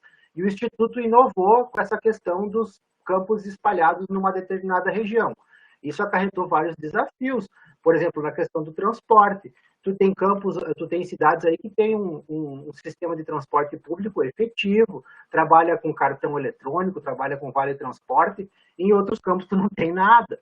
Então, assim, como que tu responde a essa questão quando tu está pensando numa política, né? Então, por isso que daqui a pouco tu tem vários regramentos, assim, para dar conta dessa realidade que é muito difícil de abarcar na elaboração de uma política pública. Então, por exemplo, em Pelotas, a questão era o cartão eletrônico, né? Em outro campus era a questão do vale transporte, mas o nosso nesse auxílio transporte, o formato que se mais utiliza é no formato de bolsa, né, paga ao estudante no valor que ele informa lá quando ele se inscreve para receber o auxílio. Então ele diz lá, olha, o meu trajeto é tal trajeto, o valor do transporte é tanto e eu gasto tanto em transporte. Então lá se tem um teto, né, nesse auxílio, o teto é R$200, né, me socorre, Lili, é 200 ou 300 o auxílio transporte? O teto é 300. R$300, somando todos os auxílios, né? Isso, de transporte, então, se ele tiver mais de uma modalidade. Isso, então se tem um teto de R$300, né, que o aluno vai ser pago, então, até R$300 para o estudante, e ele pode utilizar, então. Também nós temos particularidades de campos que são distante da cidade, distante do centro da cidade, não tem transporte público, então o estudante tem que ir lá contratar um serviço de van, né? Enfim, várias particularidades que realmente são difíceis de tu abarcar na elaboração de uma política. Mas, enfim, se materializa dessa forma esse auxílio, e também, da mesma forma do auxílio alimentação, se cobra lá a assinatura de uma lista, né? E os casos particulares aí, para quem transporte interurbano e tal, tem que apresentar ali uma comprovação. Mas aí é questões pontuais. Sobre a questão do auxílio moradia, Lili. O auxílio moradia, então, como acho que a Josi já falou um pouco sobre ele também, a gente já pode ver, né? Ele é ofertado de 2 formas, né? Na forma de alojamento, que apenas um campus do IFSUL tem alojamento, que é o campus CAVG, né? Com toda a sua história aí de escola agrícola e tudo mais, com a questão do internato, e a questão da bolsa, né? Que é uma bolsa no valor de R$300. Então, é uma bolsa paga por 12 meses, né? Por 12 meses, até por essa questão também que já foi falada, né? De um planejamento, de uma previsibilidade, né? Porque o estudante lá pode se planejar dentro do seu orçamento, então ele sabe que durante 12 meses ele vai receber aquela bolsa ali no valor de R$300 para contribuir aí no seu aluguel, no seu pensionato, enfim, aí várias formas de... Independente da forma como ele contrata a sua forma aí de se alojar, né? Até vou aproveitar aqui para responder uma questão ali da colega, depois a gente pode aprofundar. Ela perguntou como que se paga 12 meses, né? Então, em dezembro, tenta se adiantar janeiro, e aí provavelmente em janeiro já vai ter algum pedaço de orçamento que aí segue pagando a partir de fevereiro, né? É uma prática aprovada, né, pelo nosso setor financeiro aí, e a gente já vem fazendo isso ao longo do tempo, então, em função, né, sempre com a visão, com o foco no estudante e no seu bem-estar, nessa questão dele poder ter uma previsibilidade, né, de como que a coisa vai acontecer no futuro. Interessante aqui sobre o auxílio moradia, a Lili pode baixar um pouco ali, a questão assim, aqui nós temos várias formas de contratação. Então, aos nossos colegas, né, que são o foco dessa capacitação, que estão chegando, né, na assistência estudantil, seria importante, né, dar uma aprofundada nessas questões, porque dependendo da forma como o estudante contrata o serviço, né, vai exigir uma certa comprovação. Realmente esse é o nosso benefício, assim, que se exige mais documentos, mais comprovação por parte do estudante, né? Enfim, por uma questão também da gente de precaução, com questões de auditoria e tudo mais, então se exige isso. Não é assim nada que seja uma burocracia a ponto de inviabilizar o acesso, não, de forma alguma, né? Mesmo essas questões todas descritas no regulamento, né, a gente sabe que não vai abarcar tudo o que pode acontecer dentro da realidade social, né? Então, mesmo se o aluno encontrar dificuldade, a equipe não conseguir aí essa documentação que se exige, né, a gente pode analisar o caso, né, detalhado, em particular, enfim, sempre tendo aí no horizonte, né, a questão de garantir o acesso e o benefício ao nosso estudante. Então, eu vou falar sobre esses 3 benefícios, né, que são considerados assim os prioritários, né, alimentação, moradia e transporte. Como já foi lido anteriormente, né, eles necessitam de uma avaliação, né, na nossa política. Todos os auxílios que são pagos em formato de bolsa, né, que tem o repasse financeiro para o estudante, ele exige, né, a questão do estudo socioeconômico, e a Lili vai dar uma aprofundada na questão do acompanhamento biopsicossocial pedagógico, que é uma ação da política, né, que independe da situação de vulnerabilidade do estudante. Qualquer estudante que chegar até nós solicitando, né, o acompanhamento, ele vai ser atendido e vai encontrar aí uma equipe aí para acompanhar a sua situação aí que ele está vivenciando. Posso falar, irmão?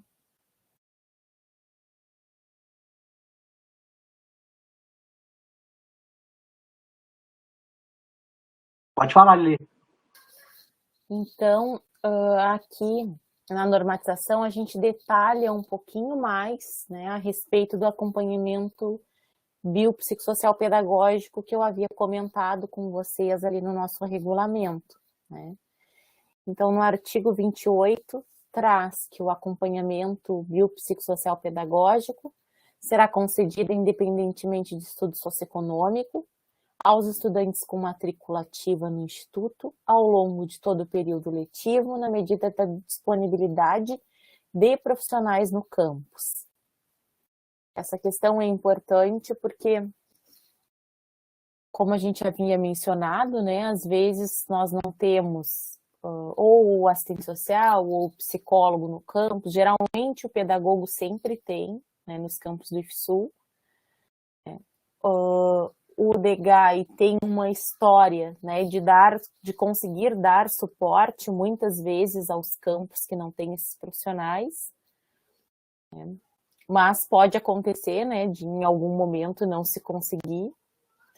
Até então a gente conseguiu, né, dar esse suporte.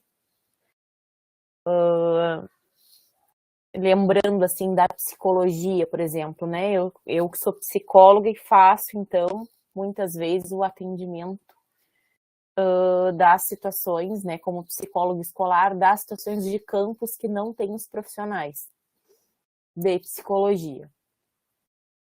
Já ocorreu, por exemplo, né, no período que eu estava grávida, eu não pude me deslocar aos campos que eu ia para fazer o atendimento, por exemplo, Jaguarão, é um campus que eu ia com bastante frequência. Então, naquele período, né, eu tive que parar de ir até o campus, realizar alguns encaminhamentos assim, para o CAPES, né, à distância, mas não podia me deslocar. Né? Teve alguns momentos, por exemplo, que a diretora até enviou alguns alunos para a reitoria para eu poder atender, né, na época.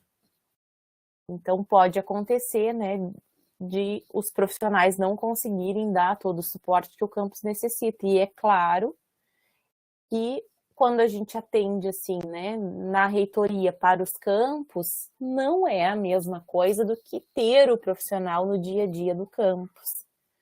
Fica muito aquém, né, do que os alunos, os estudantes realmente precisam, assim, né?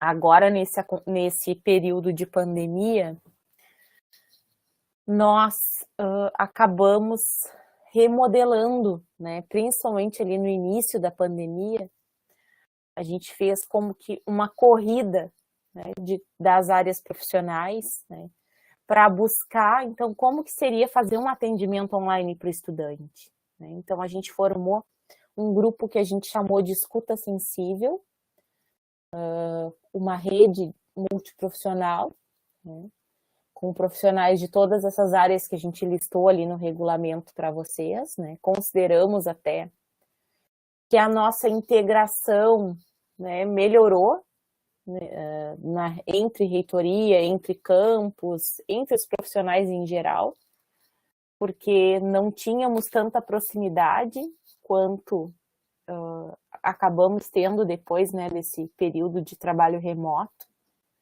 Mas no início foi bem desgastante, porque cada categoria foi buscar, então, no seu conselho, né, como que faria esses atendimentos online, como que a gente poderia seguir, né, ofertando um serviço de qualidade para os nossos estudantes. Então, nos forçou, né, uma adequação bem grande que vocês também devem ter passado nos locais de trabalho de vocês. Depois o artigo 29 fala do acompanhamento biopsicossocial pedagógico, compreende as seguintes ações. Então, 1, assistência multiprofissional sistemática aos estudantes repetentes em progressão de estudos ou com dificuldade de aprendizagem. 2, assistência multiprofissional sistemática aos estudantes que apresentam índices insatisfatórios de frequência. E 3, assistência multiprofissional sistemática aos estudantes através de atividades individuais ou coletivas de prevenção em saúde escolar, melhorias na aprendizagem e promoção de qualidade de vida, nas relações interpessoais, entre outras situações relacionadas à vida escolar e acadêmica. Então, na época, né, os profissionais envolvidos na discussão desse documento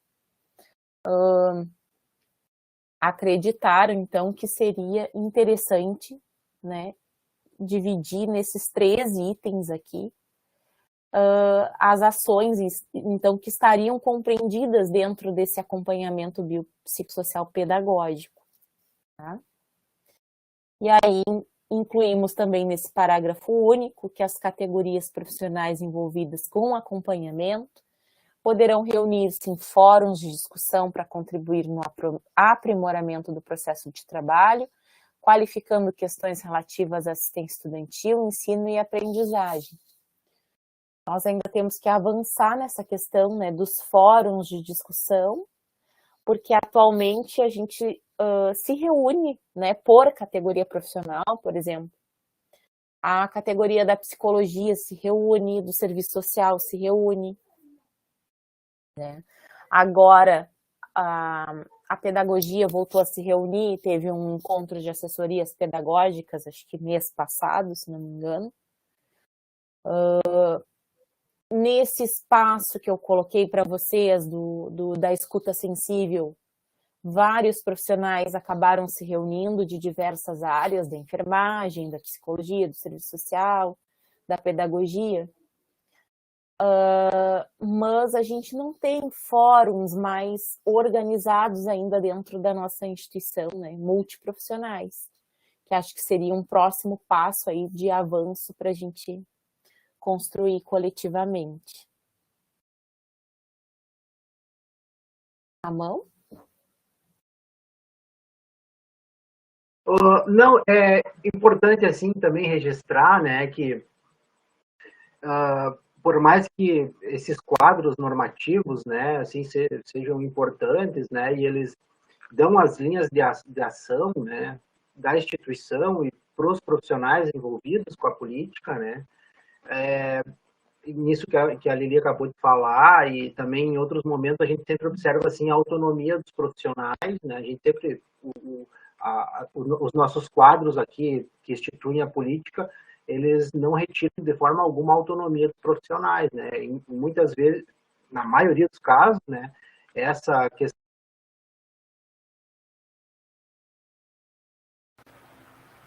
Acho que travou, Ramon.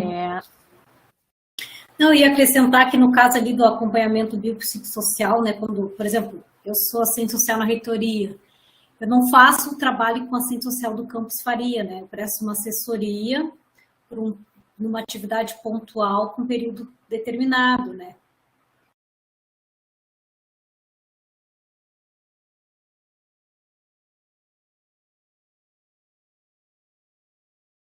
Tem que seguir que o Ramon caiu. Não está conectado, eu não estou visualizando porque eu estou com a tela caiu, aberta. Não está conectado. Tá. Então, vou ir falando aqui das disposições finais, né? Uhum. Então, no artigo 30, a permanência dos estudantes nos benefícios tratados nessa normatização está condicionada à confirmação semestral, parágrafo único, é de responsabilidade das equipes de assistência estudantil dos campos a publicação de editais de seleção e confirmação. Então, nós temos trabalhado com esses dois tipos de editais, né, de confirmação daqueles usuários que já foram, então, selecionados e declaram que querem permanecer nos benefícios, nos seus benefícios, né. O artigo 31, quaisquer denúncias sobre informações falsas durante o processo de seleção, mau uso dos benefícios, entre outras, relacionadas à PAI do IFSU, serão averiguadas pelas equipes de assistência estudantil dos campos com o apoio do DEGAI. Acho que é isto. É isto da normatização. Agora vamos passar ao regimento da Câmara, né, Lili? Isto. Vou passar para ti a apresentação, então, Josi. Enquanto a gente vai abrindo aqui a apresentação, ali na questão da confirmação, né, Lili, a gente tem os editais de confirmação no benefício, que é todo início de semestre, o estudante comparece à assistência estudantil do campus e confirma os benefícios que vai continuar utilizando, porque tinha uma época que dava muita evasão, os estudantes desapareciam, né, e acabava se pagando, só depois de 2, 3 meses, a pessoa identificar que aquele pagamento ficou. E, no fim, foi uma prática boa, porque o estudante volta no campus, se faz um contato, né, até visual de novo com esse estudante, né. Então, essa é uma prática que a gente, assim, teve um resultado bom, assim, né, a gente gosta bastante desse momento da confirmação. Vou, então, aqui abrir, então, o edital do regimento da nossa Câmara de Assistência, que é o nosso xodó, né. A Câmara de Assistência Estudantil.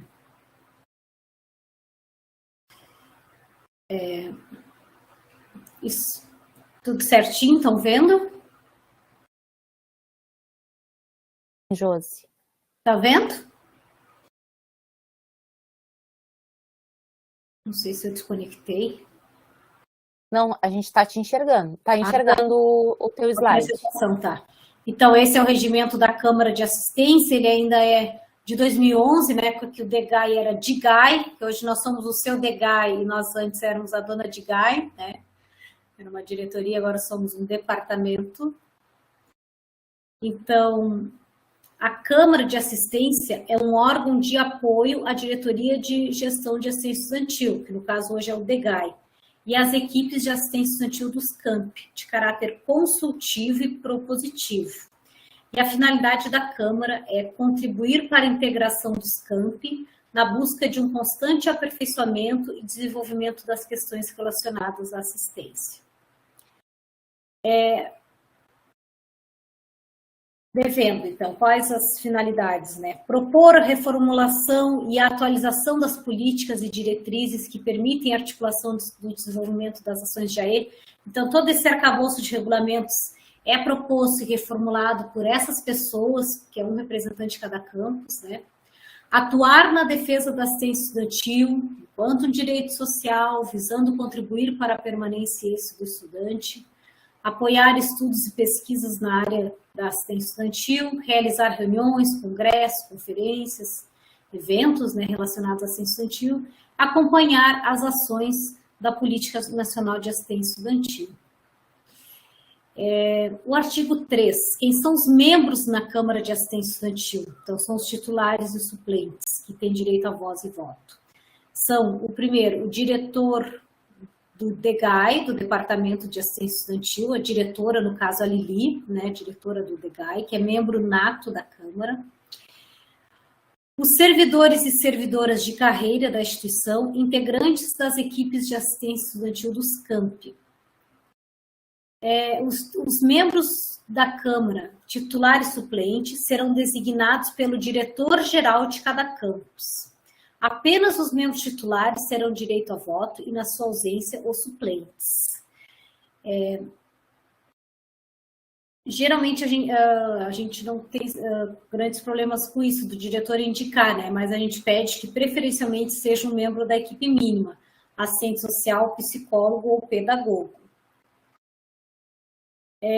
Do capítulo 3, a estrutura e funcionamento da Câmara. São órgãos da Câmara, o plenário, onde estão todos, e a presidência, que é a chefe do DEGAI. O plenário é o órgão máximo na Câmara, com caráter consultivo e propositivo, aquilo que nós falamos de manhã, né? Não é um conselho deliberativo, uma Câmara deliberativa, é consultivo. O plenário reunir-se-á ordinariamente 6 vezes no ano, com alternância de local entre campus e reitoria. Por que a gente tentou garantir 6 vezes por ano? Porque começamos a ficar sem recursos orçamentários para as diárias, né? Não, nessa época ainda não. Começamos a ficar depois, né, Lili? Mas a gente pensou que deveria se garantir recursos orçamentários para que os membros da Câmara pudessem viajar naquela época. Se viajava muito de campus em campus, né? Se mobilizava muitas pessoas de um campus para o outro para fazer as reuniões da Câmara de Assistência Estudantil, porque a gente fazia sempre alternância de local, de cidade, né? As reuniões deverão ser convocadas com antecedência mínima de 10 dias, quando for ordinário, e 3 dias, quando for extraordinário. E o plenário se instala por maioria simples, assim como a tomada de decisão é por maioria simples. Compete à equipe do DEGAI, que é o departamento agora, e não mais de GAI, a execução das tarefas administrativas da Câmara, então, atas, né, documentos que tem que fazer, cálculos, setor financeiro, as coisas assim para a Câmara, é o DEGAI que faz. O presidente da Câmara será o diretor da DIGAI na época, né? Então, a presidente da Câmara é a Liliane, a diretora do Departamento de Gestão de Assistência Estudantil. E compete à presidente da Câmara representar a Câmara sempre que necessário, praticar atos de direção e de administração da Câmara. Convocar e coordenar as reuniões do plenário, buscar a implementação das ações resultantes de encaminhamentos da Câmara, fazer uso do voto de desempate, né, o voto de Minerva, quando se fizer necessário. Então, essa é a nossa apresentação, né? A gente vai disponibilizar ali o link no bate-papo para vocês poderem entrar no bate-papo com a gente. Daqui a pouquinho a Roberta vai estar informando, então. Então, Obrigada, pessoal, pela fala de vocês, né? Eu tenho o privilégio de estar sempre trabalhando junto com vocês e é bom passar esse privilégio para os demais que estão nos acompanhando. A gente teve alguns questionamentos, mas vocês foram respondendo ali no chat, né? Então, eu convido a todos para, a partir desse momento, irem para o link que está compartilhado no chat do YouTube, para que se possa ter um diálogo mais estreito ali, uma interação maior. Agradeço a todos pela presença aqui no YouTube e estamos aguardando vocês, então, lá no Meeting. Tá bem? Não deixem de preencher o formulário de avaliação e presença, tá bom? Abração por enquanto e nos vemos no Meet agora em seguida, então.